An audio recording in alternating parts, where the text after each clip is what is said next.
के चार चाँदी रोवे छे चिड़ैया से, रोवे छे चिड़ैया।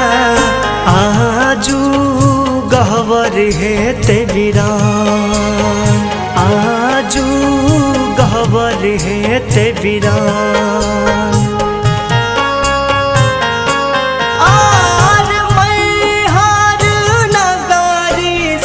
अथिन भैरो भैया से, अथिन भैरो भैया।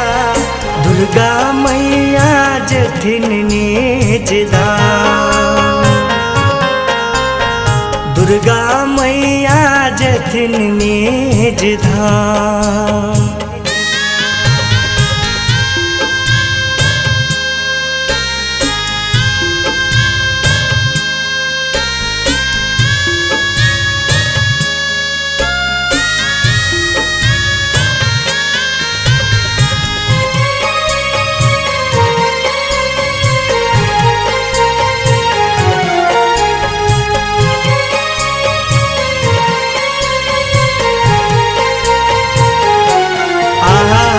कथी के डोलिया में, कथी के ओहरिया से, कथी के ओहरिया।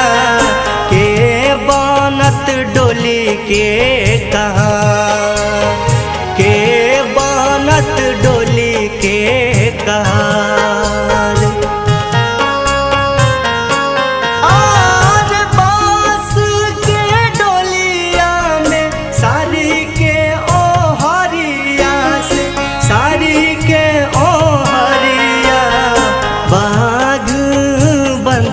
डोली के कहाँ, बाघ बनते डोली के कहाँ।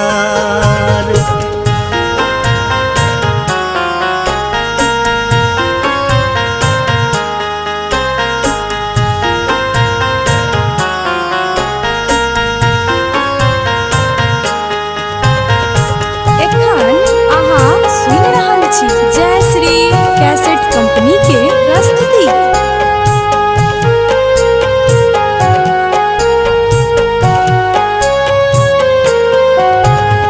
आगू आगू डोलिया, पाछू भैरो भैया से, पाछू भैरो भैया। तही पाछू सेवक पार, तही पाछू सेवक पार।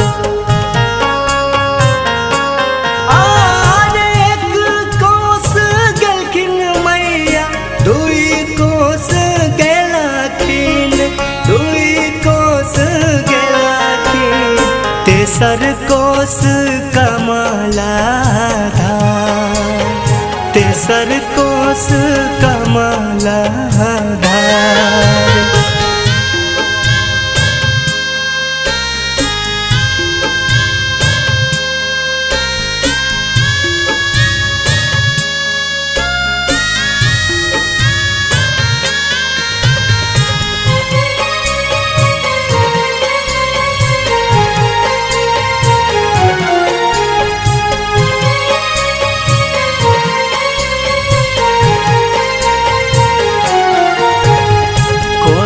का पार जेथिन दुर्गा मैया से, दुर्गा मैया।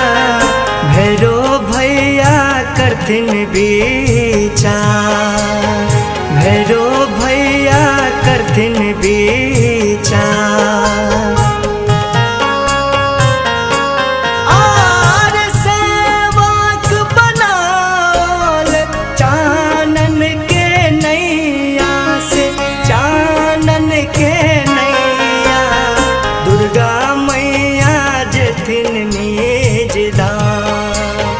दुर्गा मैया